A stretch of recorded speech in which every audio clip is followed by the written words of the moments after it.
I mean, I've spent a lot of time in the bathroom. My legs fall asleep. Yeah. I wonder if they had... I wonder what her feet... Do you think she read... She read books in there, maybe? She probably read War and Peace. 4 or 5 times. I don't know, what's the longest book? That's got to be one of them. That's the one that cartoons read when they're reading a long book. Is War and Peace. War and Peace. Yeah. I'm sure there's others. Shit. What are you doing? Cross my legs. Alright.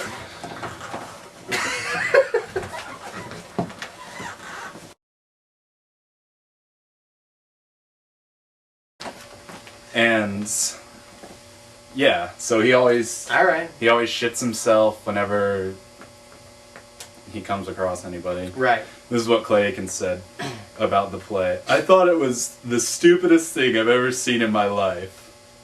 But on his second visit, he revisited his opinion, and when he realized there is zero plot, I sat down and watched it that way, understanding what it is, and that it's making fun of traditional musicals with silly British humor. It's hilarious. So he hated it the first time he saw it. He didn't even know what it was. He was like, what's being a lot? What's Monty? Who's Monty Python? Was this an episode of Queer as Folk? Then I don't know it.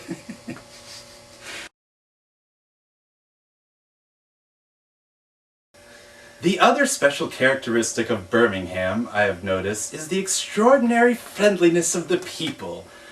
I don't consider myself a typically reserved northerner. However, I have been completely disarmed by the free and friendly way. I have been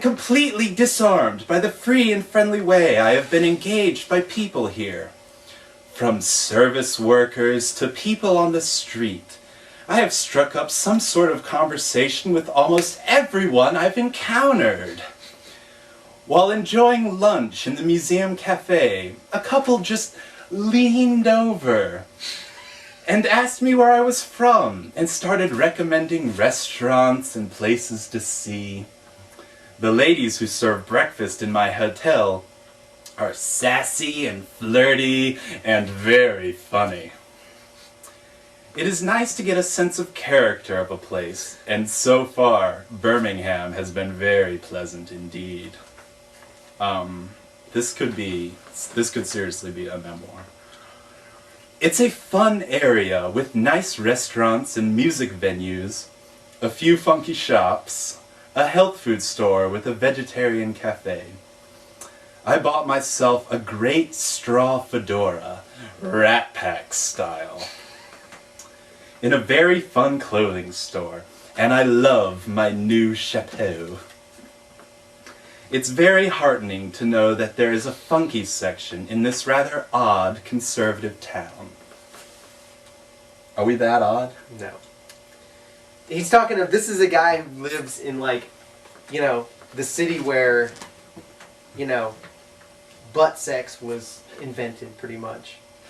Butt sex was invented in Birmingham? No, I'm talking about he's coming from New York. Oh, he's coming from butt sex. That he town. calls Birmingham odd.